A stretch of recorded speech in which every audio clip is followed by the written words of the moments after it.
Hello, everybody, and welcome back to the Shonen Dump Podcast. My name is Nick, and I'm joined by my good friend and co-host, Bobby. Aloha, y'all. So, this week we're going to be adding on Chainsaw Man. Bobby and I both previously read it, but, part 2 is out now. So, we're going to be adding that on top of what we read. It comes out seemingly on Tuesdays. This week was recorded a little bit late because I had to get a car. So we're going to be adding on this week's and last week's chapter along with kind of a description of the whole series. So I guess next week when we do the podcast, we won't be covering Chainsaw Man that week. But going forward, it'll just be next podcast, we'll have Chainsaw Man tacked onto it from the Tuesday prior. But that's enough of Chainsaw Man. We're going to be starting this week off with Mashle.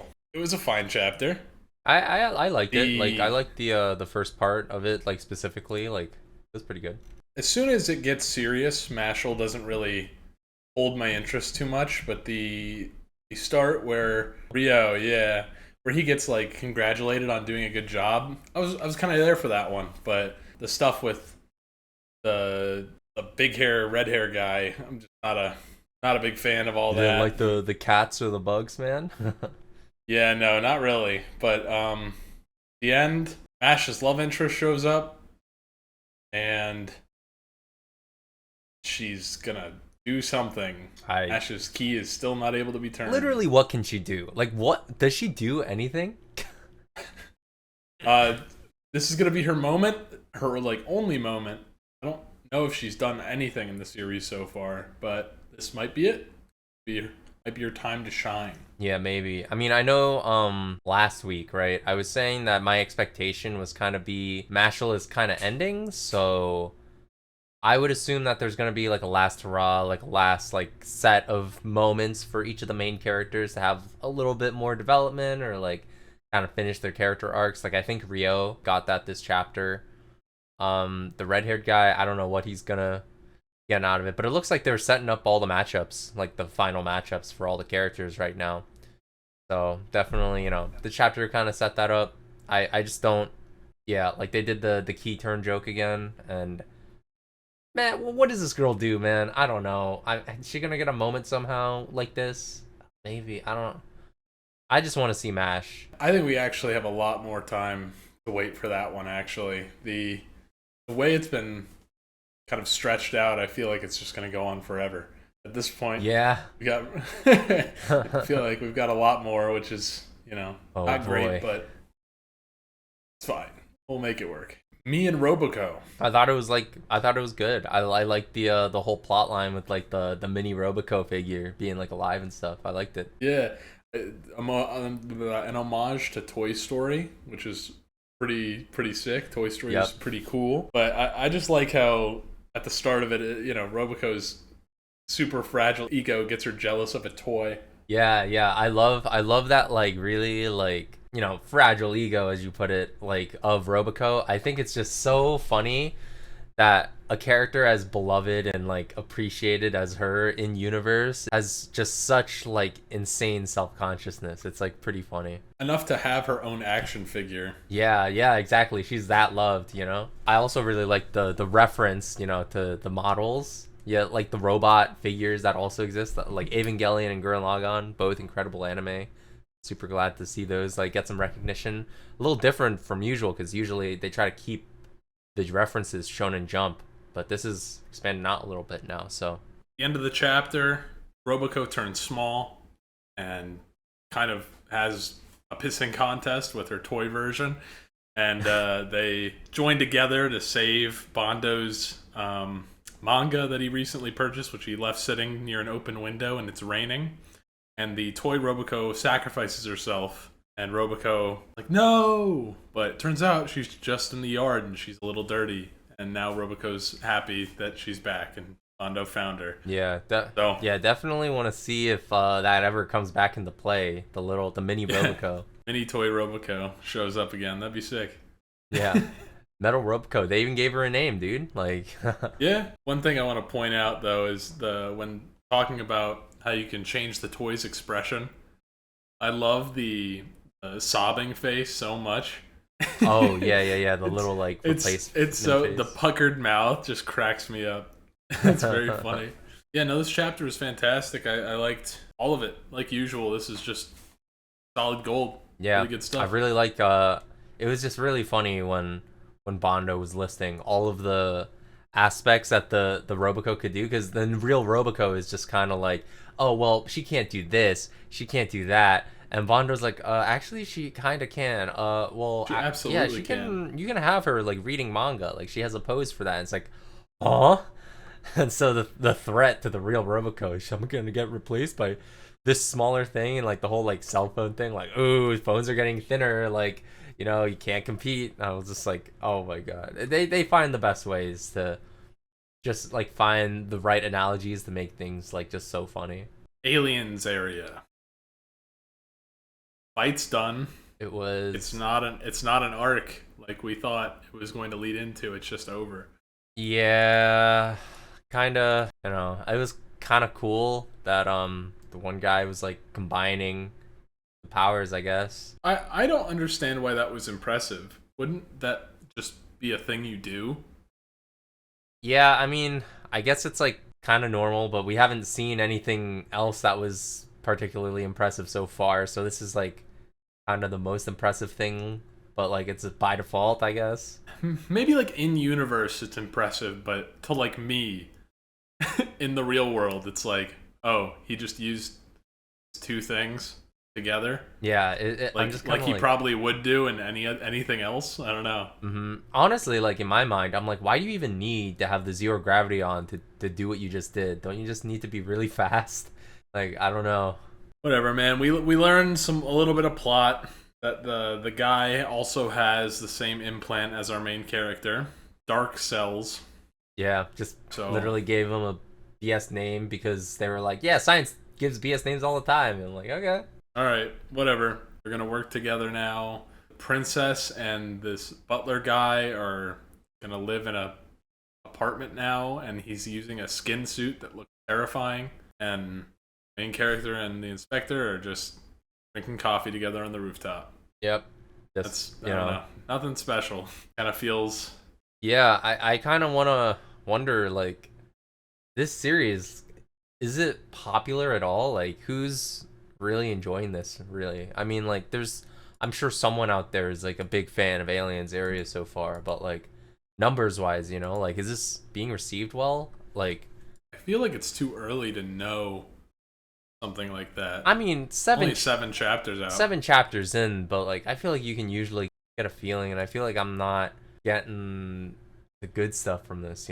This is not like very particularly interesting. It's just kind of like, oh yeah, it's just another thing. I mean, there's no like deeper message I can really gather so far. It's just kind of like, yeah, guy wants to protect children, and I'm like, okay, sure, alien powers. He has like a kind of a cool power too, but I don't know. It's just Luffy's power. I mean, yeah, but like, I like seeing it. It's like, yeah, no, it's cool. It's cool. A little different from like Luffy in like some aspect, because it feels like it's less like stretchy. Like, because Luffy, like, he'll punch, stretch, and then it snaps back. I feel like with this guy, it's a little more like held in place, like amorphous. Like, it's more similar to like a Mr. Fantastic, I guess, than right. Yeah. So, but well, I mean, I can't even necessarily say I know that, because we just don't. I feel like have enough info. Yeah, like we just don't get enough of it to like really know for sure, say for sure. Like, I kind of want them to go less into the chips and technology thing and like just kind of be more freeform about it, because I don't. Right. The power system like just doesn't. I don't care. It definitely needs time to breathe. I feel like they're throwing a lot of things at us and none of them matter. Yeah. At all. Like they don't help me connect to the characters in any way. If it sticks around, I guess somebody's reading it, right? Like, yeah. So it's just, we'll see if it does. I mean, hopefully it's doing well. I don't want the author to be pushed out, but I feel like things have been canceled for less. Definitely. So yeah. Yep. Dandadan. Good chapter, as always. They're fighting the invisible thing. Yeah, the like funny like Kim Jong-un looking guy is like still chilling out with them, so yeah, he actually is useful, which is kind of cool.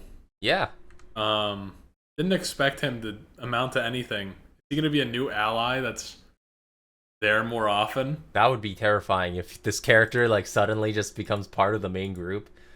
That would be awesome. I would love that so much. I love his jet stream attack. What about his saucy language? You like that? I love that. But I love the like Spider-Man swing that she does in this chapter. Yeah, Momo. I think her powers, when I first saw Momo's powers, like chapter 1, I was like, that's not going to be too interesting going forward. But she uses them really cool ways.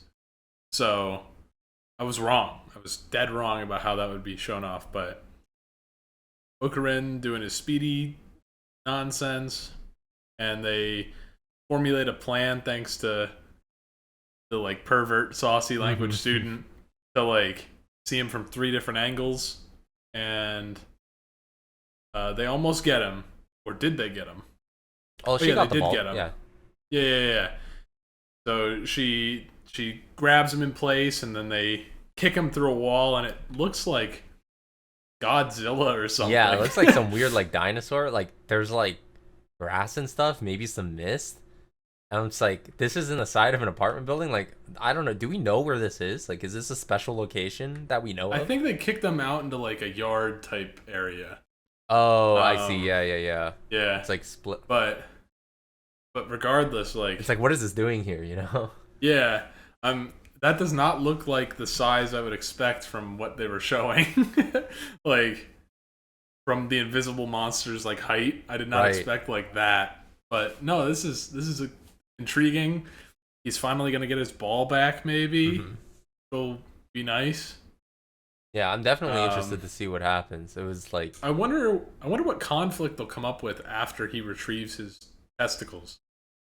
Yeah, I mean, I can only assume that like he's gonna lose something else soon, right? Like that would be like the formula is that Okarin loses something, he gets it back, and then he loses something else in the process, and he has to get it back, and then but I don't know. I mean, like realistically, like this series has been kind of all over the place in like a lot of the directions that it wants to go, and it executes well wherever it goes. It's just it could realistically like I'm okay with it going kind of wherever it wants to be honest.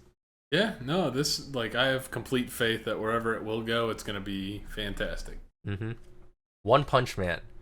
This chapter was many pages, but it still went by so fast. It's true. The like color pages in the middle there were cool too. Yeah, there were like multiple color pages in like this whole chapter. It was kind of insane. You don't like see that anywhere. So Last didn't send them to another dimension. He just sent them to a different planet. Yeah, they're just like on Jupiter now. Which is fine. They kind of need to. This fight is insane. Saitama going absolutely, seemingly as hard as he can. And Garo trying to like mimic him. Still not being able to fully keep up most of the time. The last panel, he mimics him and they like do one of those trade-off punches where they both take damage, but I don't think Saitama will ever lose in this series, and I'm fine with that, but I love how he's like guarding Genos's little core. Like, oh, I better hold on to this. If my suit rips, this might fall out. Yeah. And he's like, I better hold on to that tight. And I'm like, that's really cute. He loves him. I don't think Genos is dead. I think he'll be. I think if he has the core, there is hope that he will, be able to get rebuilt because he is like a cyborg, so he's not like just a human or anything. Yeah. I do think it's kind of cool that we're seeing like all the serious punches. Like I don't know. I mean, it's just the natural progression, right? Because like it's just consecutive normal punches, and it's like, ooh, we have serious punches, serious table flips, serious table flip was great. Yeah, he just like lifts the floor, and I'm like, oh man, like. But it's like this is like the scale of like what I would imagine is like maybe the end. I don't know. I mean, yeah, no, this is definitely like the last arc for sure. Like at least the last serious arc. Yeah, we're like getting like galactic level. You know, Mm-hmm. I mean, like I really thought the omnidirectional normal serious punches, and then like he tries to portal away, and you just see him come out of the portal. mm-hmm. That was so sick. Yeah. Like super cool stuff. I really like the part where Garo is just like, I'll infinitely copy him until I overcome him, and I'm like, I don't know if that's ever happening, but I mean, if they end in a draw, you know, like what happens? You know, I don't know, but I don't think Saitama will lose. He will at the very most draw. So yeah. Like in any case, you know, pretty cool, like epic battle that's like going on, pretty cool. Like I'm kind of wondering like what the message out of like all of this will be really, but I don't know. Blue Box Culture Festival shenanigans. Yeah, it's like a pretty like fan servicey chapter, I think, for the most part. I think I've seen this exact plot in like 60 other anime. Yeah, it's like the whole like, oh, funny girl is like in the maid cafe, like because that's what their class is doing. I think I've seen the trope specifically of, oh, she's not going to be in the maid cafe. She's just, you know, there helping out. She'll be like cooking or something. And they get there and it's like, oh, actually, we were short, like, staffed. So actually, I did have to be in the maid outfit. I think I've seen that exact thing happen like 60 times. Yeah. I don't really know like how popular like these are in actual like culture festivals and like Japanese high schools. I've seen this exact thing like several times, and I don't know if this is just normal behavior or if this is like some like weird trope, but like I'd imagine it's maybe some trope. I don't know, but it's basically just like trying to get us from point A to point B though, you know. We have to start the date between Taichi and Chinatsu. And she's like a little bit late. It was like an alright chapter. It was just there for like people who want to see like this kind of like lighthearted fun, really, right? Date maybe we'll start next chapter. I guess we'll have to. And we'll see if anything happens romantically, or are they just going to blush and hang out as friends? Probably that one. Yeah, probably. If I had to guess, Sakamoto Days. I didn't really care about this chapter. It was mostly the stuff we talked about last week with the 3 guys we don't really care about and the assassin dude we just met. Yeah, it's just kind of like his introduction, I guess. I feel like Sakamoto Days at this point is too well established for me to just kind of be like, oh, this is like super cool. Like it was cool when the guy like sliced all the stuff and like you can see the separation like between the door and like, you know, that's cool, but like it's also not something I'm super like, ooh, Sakamoto Days is really impressing me right now. It's just kind of like a generic thing that I've seen, and I'm just kind of like, okay. Like it's one thing, right? Because jobbers, right, are typically a criticized trope in media, but the reason it's a trope to like job off characters, and if you don't know what a jobber is, it basically means you take an established character and you basically make them lose to someone else for the sole purpose of building up this new character so that you kind of like can gauge them a little bit, you can scale them a little bit. It's kind of a criticized trope, but it's also just important because of exactly what I said. It gives you a sense of scale for like how impressive like the stuff they're doing is. And for like this new guy, I'm just kind of like, okay, he's just doing Sakamoto's Day stuff. He's like slicing people, killing people. We've like seen characters like do this type of thing before, so it's, you know, big like sweeping sword slashes that like cut like a million things. It's just like, okay, whatever, get on to it, make the funny. The end of the chapter has Sakamoto continuing to like reach out to these kids, and there's one that is just trying to join the bad faction.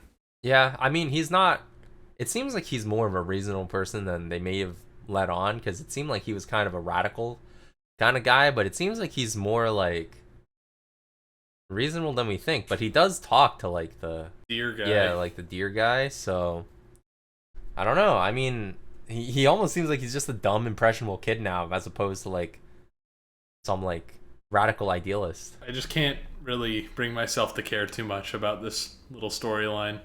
Yeah, but I think they like got me back with the island exam. They lost me with the actual school. I definitely like that last panel too. It's like just kind of a thrown in there joke of like, they're like, ooh, everyone's all serious. And you see like Akira eating trash food in the cafeteria. And I'm just kind of like, I don't know. There's something about this that like rubbed me the wrong way. But it just gave me that same impression of like, oh, Mash is getting the key turn. You know, it's just like, oh, serious chapter, serious stuff going on. And they just break it. I'm like, okay, I mean, end of the chapter. I guess you wanted to just make one last funny. But it wasn't really that funny. So Jujutsu Kaisen. This was kind of wild, I think. This was a very lore heavy chapter. Yeah. The Zenin clan got a lot of like exposition. Spotlight. Yeah. Geto is back. Yeah, but he's not really Geto. Like, no, air quotes Geto. We see like the past, right? It's like a flashback sort of. Yeah. With like it's like a flashback before the events of right now, but I think it's after what. Like after like Maki, like Gojo, yeah, Maki and Gojo got captured. Like I think it's after that.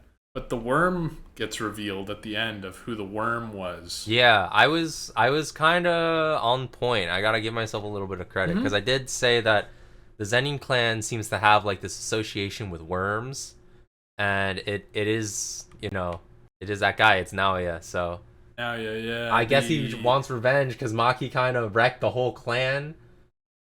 Which is cool. Yeah, I mean, what was it like? Naoya wanted to become like the head of the clan, right? And I guess if Maki destroys the whole clan, you can't have the head anymore. So. Yeah, and he was mad that Fushiguro was the head as well. So yeah, this is assumedly going to be her big boss fight against this guy.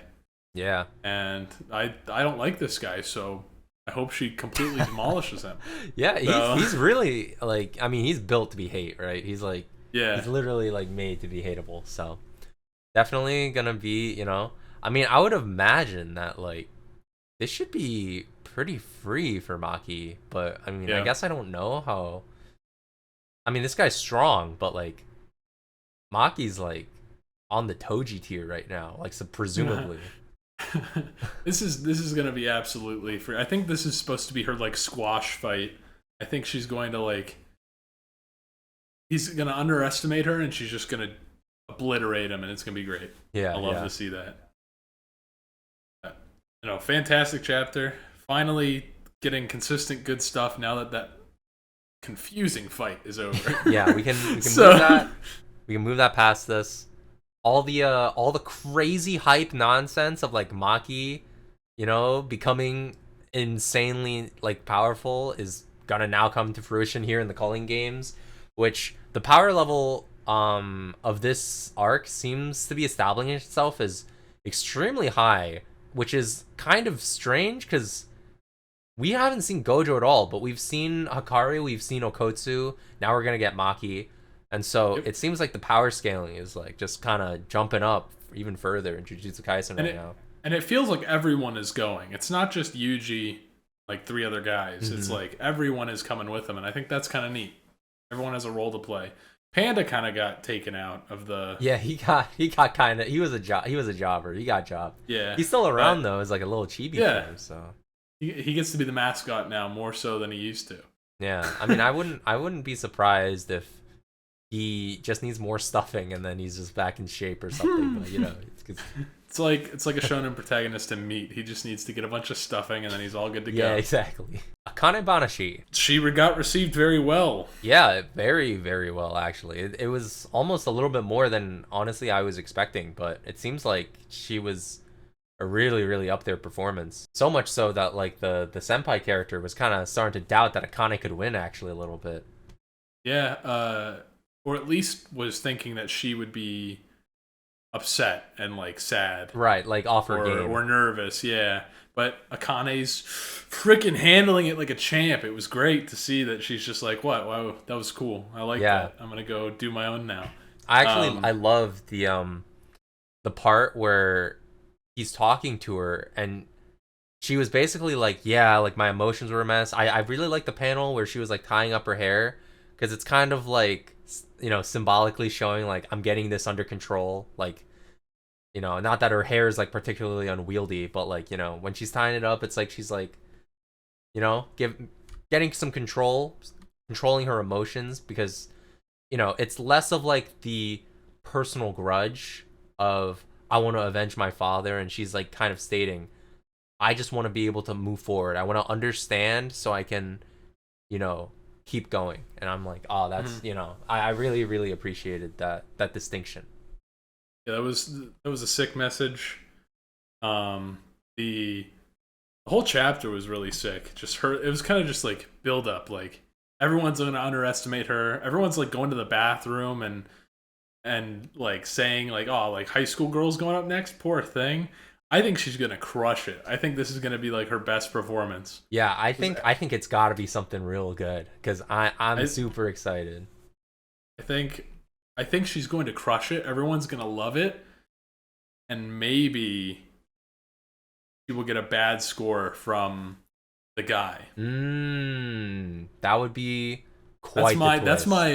That's my little guess. I flicked that in there for you. That'll be yeah. I mean, we'll see. But that is a very interesting thing that could happen. I could see that. I think everybody in the audience will be like, that was the best one, like even better than the last one, and he will be the only holdout, and she will lose because of it. Yeah, I would. Honestly, it might even be possible that like, I'm actually wondering if the opposite will happen. I'm wondering if the audience will be like, oh, that was all right, that was okay. But like, I'm wondering if he, like, Isho will be like, that was incredible. That was the one, That would be kind of interesting too. Want to put money on it, dude? Dude, put money on it. A dollar from me if my prediction happens. $1 for you. We'll put $1 on it. We'll put $1 on it. The rest of that chapter is freaking great. This is one that I'm super excited to see next week. Oh yeah, I'm super into what's going on right now. It's really exciting, honestly, for me. And now the exact opposite of exciting. Doron Dororon. It exists. They were talking about some traitor being in their midst. And it's just this guy who like showed up for like 3 chapters. Yeah, I almost like forgot who he was, to be honest. I was like, oh, this is that guy who was fanboying over the fact that like Dora and Kusanagi are like a Mononoke like paired with like a person, like a human. They're like called samurai, right? Like I'm just like, okay, cool. Don't worry.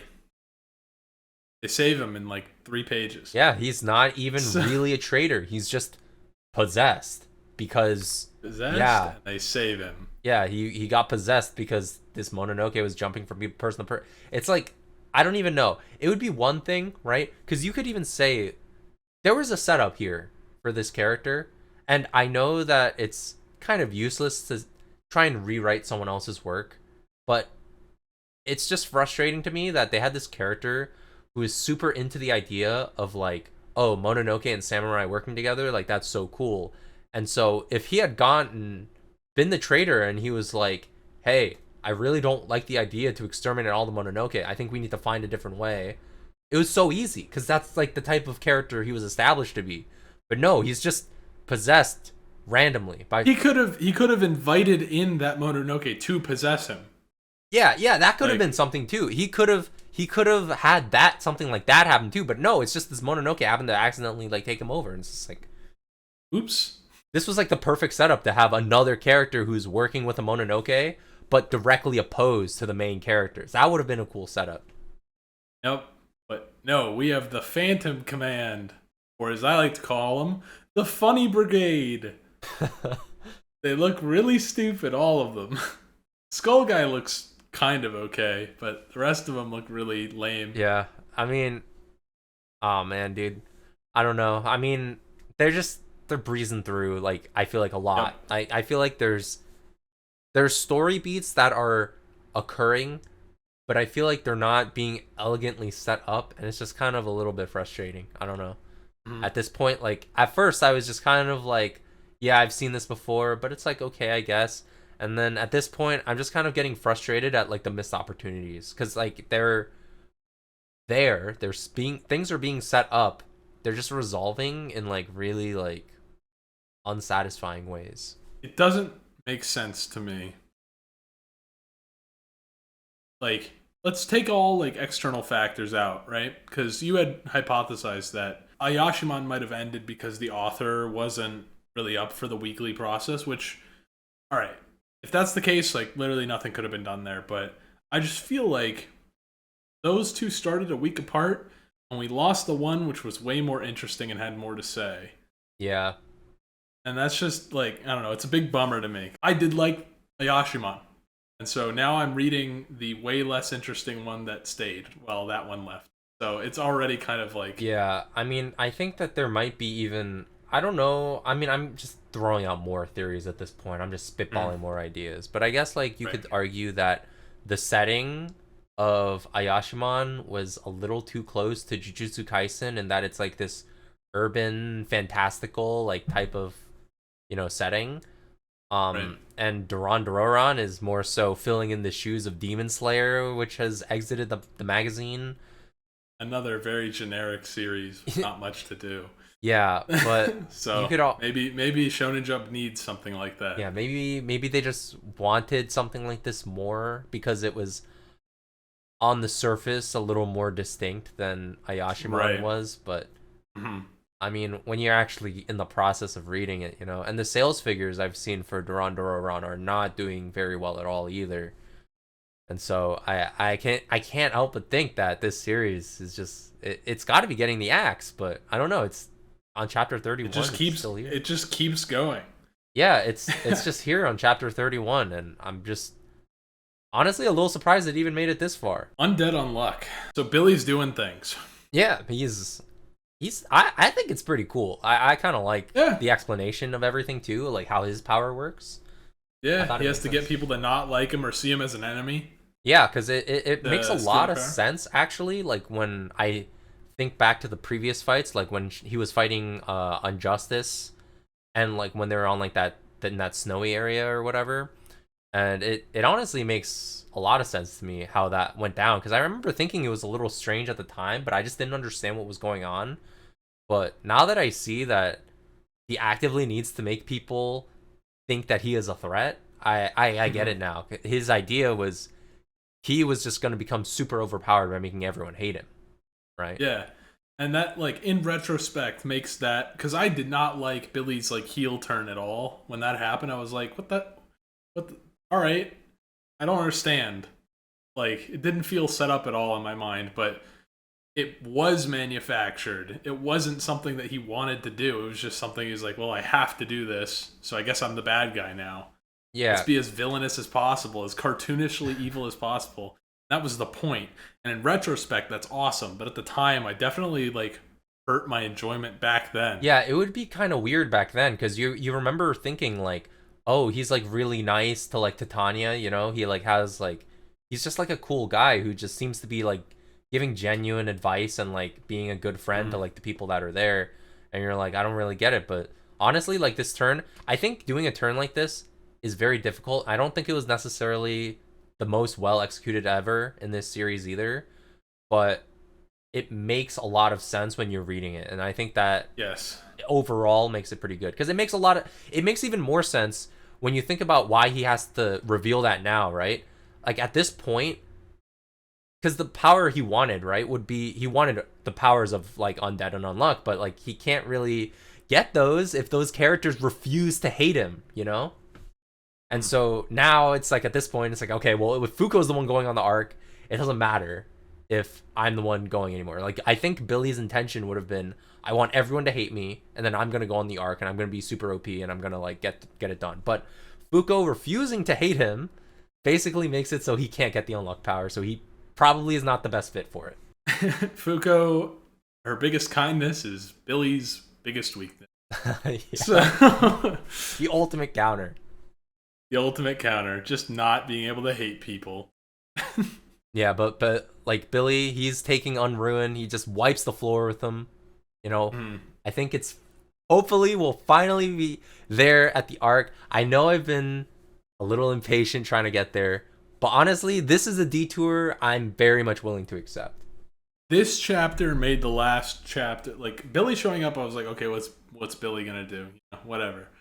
Now I'm like, okay, thank God we like got this, because like this really made his whole character and his whole arc just like open up and be completely worth it. My Hero Academia. Bakugo's trying to win. He's not. Yeah. He's not winning. No. I mean, he damaged Shigaraki. He's doing the exact opposite, actually. He's losing very badly. They like traded a blow, and so now like both of their like faces have like a big like burnt off part. So it's like, I don't know. I mean, he did something, I guess. Question mark. I think if there's gonna be a death in this series at this point, that is a student of Class 1A. Oh, they can't do that, dude. They're not going to. I have zero belief that he will. But if there was going to be a death, it'll be Bakugo right now to make Midoriya get all angry when he shows up. Mm-hmm. Now, they're probably, if they're going to make that happen, he's going to survive anyway. I don't see a chance in hell that he's going to stay dead. I think Bakugo is going to be dead with quotation marks, but healing nurse lady, the old granny, I forget her name, she's just going to kiss him and make him better. It'll be fine. He'll be alive. He'll have scars or whatever, but he'll be alive. But Midoriya will get there, think he's dead, and then go berserk. That's what I think is going to happen. Whatever. I mean, maybe possible. I think that I wish Bakugo wasn't a part of this fight. Yeah, I want to see him decimate somebody. I want him to have a final battle against somebody. Yeah, I think it's a huge shame for his character because I think he's maybe the best character, like, writing-wise in the series. Because he's, like, a very nuanced take on, yeah, he's, like, really aggressive and everything, but he also sees the picture of, like, what's going on very clearly, you know? He's, despite being such, like, a like, muscle-headed, like, extremely straightforward, it's not just straightforward because he's naive, you know? He's straightforward because he just recognizes, like, I just want things to get done, you know? And so it would be a huge shame if he goes throughout this whole series and doesn't get a big W under his belt, like, fighting any villains, you know? It feels like a slap in the face almost if you're, like, a big fan of this character to, like, go through the whole series and the only people that he's beaten in fights are other students. Yeah, the last time this matchup happened, Bakugo, like, almost died. Got stabbed and didn't get to really do much. He just saved Midoriya. Pretty reasonable at the time. Yeah. Cool guy moment. But this is just that again. Except he's not saving anyone. He's in fact accomplishing nothing but making Shigaraki's face slightly burnt. Yeah, it's definitely... It's annoying. As, like, a fan of the character, it's annoying that, like, this is kind of probably be his last big fight. I mean, there might be, like, a Bakugo fight against Deku later, but how is he supposed to appear to be some sort of competition with Deku for #1 hero if he doesn't beat villains? I hate that we have to talk about My Hero this way. You know how, like, hype this series was for, like, such a significant portion of the series? And now, like, all we have to say about it is just, like, wow, this sucks. Yeah. It feels bad. I don't want to have to feel that way. I feel like we might come off as, like, we hate it because we just want to hate it. But we both like this series a lot. There's a reason why we say Bakugo is a fantastic character. We, like, loved everything he was in. And, like, we liked all the stuff that was, like, I don't know when it went downhill. I mean, it was, like, I think pre My Villains Academia. Like, yeah, I would say, like, My Villains Academia itself wasn't bad, but it was the start of everything feeling like it was very rushed or ham-fisted, I think. And it's just unfortunate that this is where we might have to, like, leave off with the series. Like, just bad, sour taste in our mouth. Yeah, like, because there are a lot of complaints about My Hero Academia that come from other people. Like, some people would argue that the school festival arc was where it was, like, really atrocious because, oh, I don't care about their school life. Like, you can't go from the previous arc and then go into that one. And I don't really necessarily feel like that was true, but I did understand that arc wasn't exactly that great either. I just felt like the real problem that I have right now is that this is a series that, as long as it's like almost 360 chapters at this point, it missed a lot of opportunities and it's been stretching itself too thin.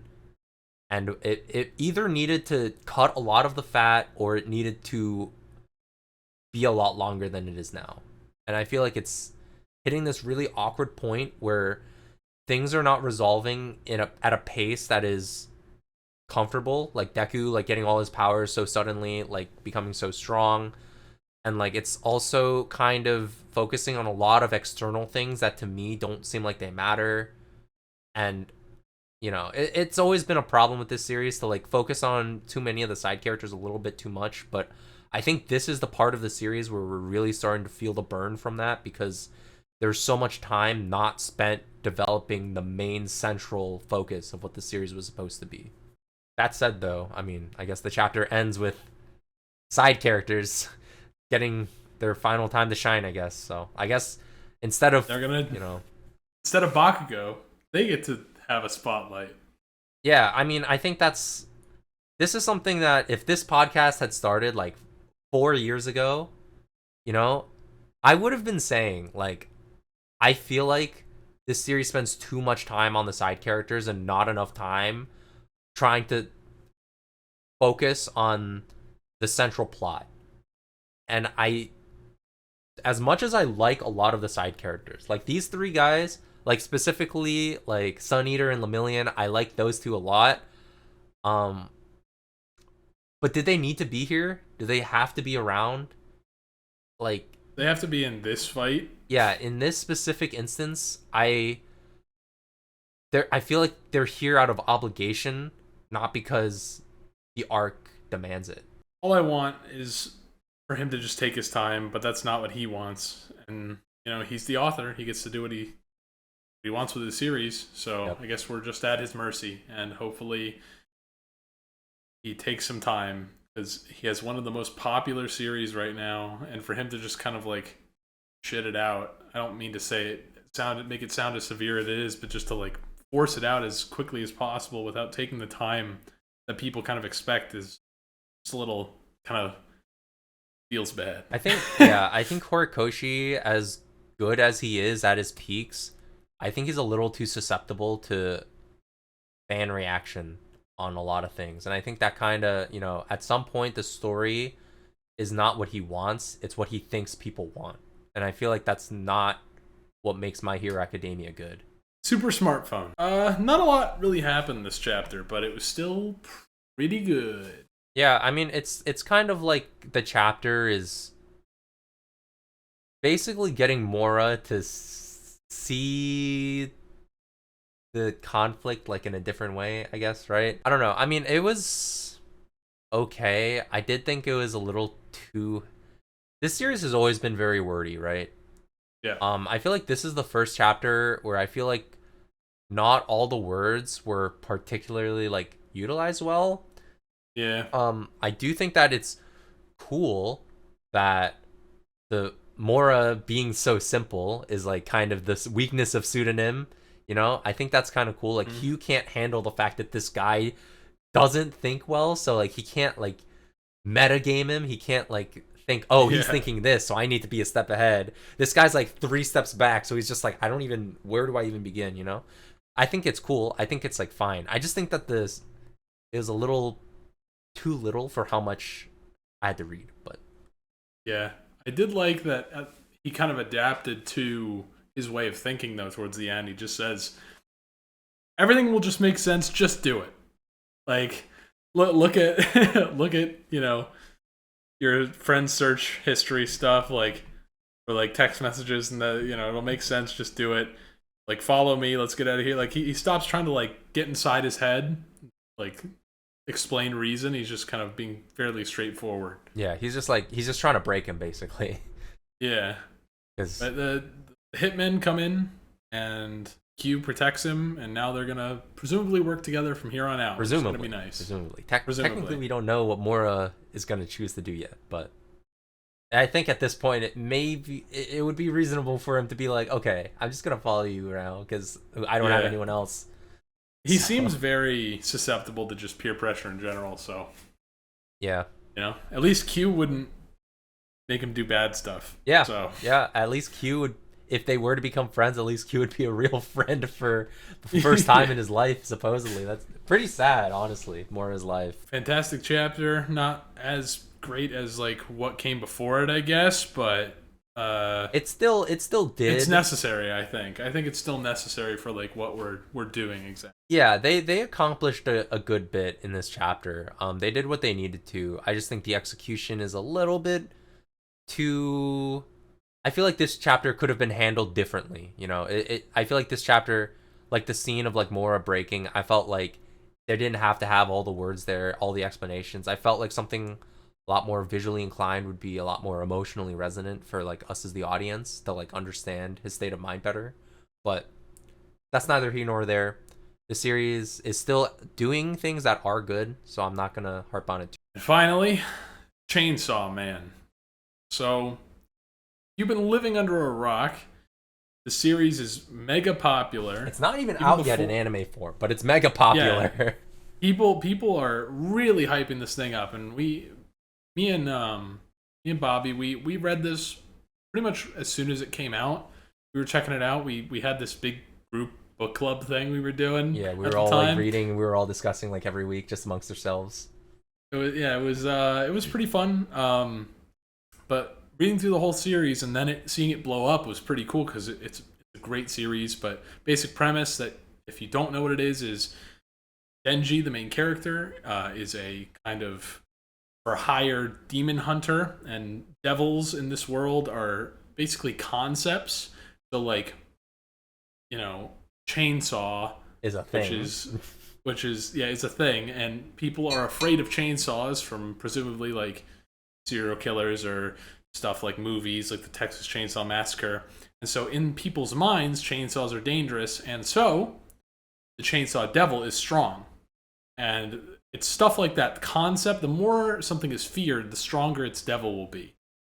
In contrast, in one of the more recent chapters, well, I guess last chapter, there is like a chicken devil, something like that, and it is super weak and pathetic because no one's really afraid of chickens. So it's that kind of concept, and the gun devil was a big plot point in part 1, and it's like one of the strongest ones because people are afraid of guns. Mm-hmm. So it's that kind of basic plot. Yep. But Denji's like character motivation effectively is like, I just want to live like a life where I can eat food, sleep, and like feel safe and like live like he just wants a simple life basically. He just wants. There's a lot of plot we're really not able to cover without spending an hour in and of itself, kind of just recapping the whole thing. So we're just gonna mainly talk about what's going on like week to week. Maybe we'll bring stuff up from the past. But the main thing to grasp is Denji ended the series kind of at a very, very low point. All of his friends are dead. Right, but he has like the reincarnation of Makima or something, right? Yeah, and he's basically just trying to take care of it. We have yet to see him in part 2, the return of Chainsaw Man. He's just been talked about, kind of like a urban legend kind of thing. Like he's a local vigilante. Yeah, and I guess we could get into the new chapters. We have a new protagonist. Yeah, at least for now, at least until Denji comes back. But he might not. He might be the antagonist going forward, which would be kind of sick. But a high school girl who hates devils in general, kind of gets bullied, and she doesn't feel like she fits in. And in a moment where she's about to be killed by her classmate who made a deal with one of the devils, she almost dies. She gets like splattered on the floor, but she sees in her final moments alive the war devil as like, I'm going to use your body, accept this contract. I'm going to take over your body, and you'll get to live longer. And so she gets up, she's like fully healed, and she just kills her teacher and the bully. And she like uses the teacher's head as a sword. Sick. But now with that, she wakes up the next morning after killing her classmate and the teacher, and she's like, did that happen? And she sees the war devil as herself with scars, and no one else can see her. And they're kind of conversing and talking about how this is what your life is now. I kept you alive inside your brain so that I can help me out with high school stuff, because I'm going to high school because Chainsaw Man is supposed to be there. So maybe Denji's going to high school. I didn't think he was that young, but No, he was. He was like, was he? Yeah, he was like only like 14 or something when the series started. Really? Yeah. Dang. Okay, never mind then. So yeah, he's maybe going to this high school. And how the War Devil works, I guess, is things that they own, they can fully control. And so in this girl's body, the War Devil tries to ask out a dude. And the reason why is because if he becomes her boyfriend, she technically owns him. Yeah, things that are like in like the War Devil's possession can become weapons. Yeah. I guess when they killed the sensei, I guess his head was now hers because she, doesn't want him. He's dead now, so. Yeah. But so they get to, they're looking for Chainsaw Man. So they go to a devil hunting club, which is hilarious that that's allowed. Yeah, he's like, Denji is rumored to, as Chainsaw Man. Chainsaw Man is rumored to be a part of the club, which I kind of doubt, but we'll go on. I think it's possible he's in the last panel. You think so? I think it is possible that behind the blonde girl in the middle, he's to the left. Because that kind of looks like his face a little bit. His hair might be shorter now. Maybe. I don't know. I might be wrong, but that I was like, that could be him. I don't have any proof. His eyes look a little too soft for me, but yeah, I will see. But he could be there. It's possible. He's supposedly at this high school. Supposedly also in this club. I think that's 1 degree of supposedly too much for me personally, but we'll see. But this is super interesting. Like the stuff that they're doing now is way more interesting than I thought part 2 of the series would be. Yeah, I didn't expect it. I'm here for it. I'm actually really here for it. It's great. Yeah, because the first part of Chainsaw Man, and just to, the Chainsaw Man, it's chapter 99, right? So it's not like Chainsaw Man is done. This is just part 2, right? And so I'm kind of interested because it seemed like at first we were trying to get rid of the devils, right? But this is the opposite. This is the devils trying to get rid of Chainsaw Man, which makes sense because if you don't remember from part 1, Chainsaw Man had a special power that made him so powerful because he was not just feared by people, he was feared by other devils. Because devils that Chainsaw Man would I forget if it was eat or just kill. It was eat. If he ate you would be wiped from existence, basically. Yeah, you wouldn't be able to reincarnate. Yeah. So I guess that just makes sense, right? Like if Chainsaw Man is this big prominent guy, he beats the control devil, Makima, right? It's okay, so the other devils are probably scared shitless right now of Chainsaw Man. They need to get rid of him. Yeah. Really definitely needs to be done if they all want to survive. He's their biggest threat. So yeah. If he becomes the main antagonist of the series, that's really interesting. And But then the question becomes the moral debate. Because it's are we rooting for the War Devil? I don't think so, right? We don't like war. No. I mean, Denji might become the antagonist, but he wouldn't be the villain. Right. Yeah. So, that's a good way to put it, yeah. Yeah. So perfect scenario to set it up. I mean, when he is reintroduced, though, do you think we're gonna swap back to Denji, or do you? Because Mitaka seems like Mitaka Asa. I don't know what to call her per se. That's her name, though. Yeah. She doesn't seem like a bad person, but how is she gonna as the vessel of the War Devil? Yeah, what is her agency right now? What can she could do. Like, very early in this, so that's not a criticism. I'm just very curious to see how this setup will evolve. Right. Denji either kills her, we swap back to Denji, or they find a way to get rid of the War Devil without hurting her, or the War Devil joins forces with Denji. So at least the 3 paths that I can see right now. Yeah, because presumably the series is called Chainsaw Man. We're not offing Chainsaw Man. Well, that might be the end when he gets offed. Maybe at the very end. You know, this does seem like the type of series that would maybe go for an ending like that. Good chapters. Big fan, and I'm excited. I'm itching for more. Yeah, very surprising way to flex the series into a part 2. Yeah. I'm really curious to see how that's going to interact with all the stuff that we learned in part 1. Because I remember reading part 1, and at the end, I thought to myself, like, oh, this is like, I don't know if I like this. I was very hesitant about the ending section of Chainsaw Man. But now, knowing that, like, ever since I learned that there was going to be a part 2, I was a lot more hopeful. Because I remember thinking to myself, it seems a little strange to end on the note that they're ending on, which is apparently not the case. They didn't finish. So I'm personally very invested to see what happens. Thank you for joining us again for another episode of the Shonen Dump Podcast. I've been your host, and he's been my co-host. Stick with us.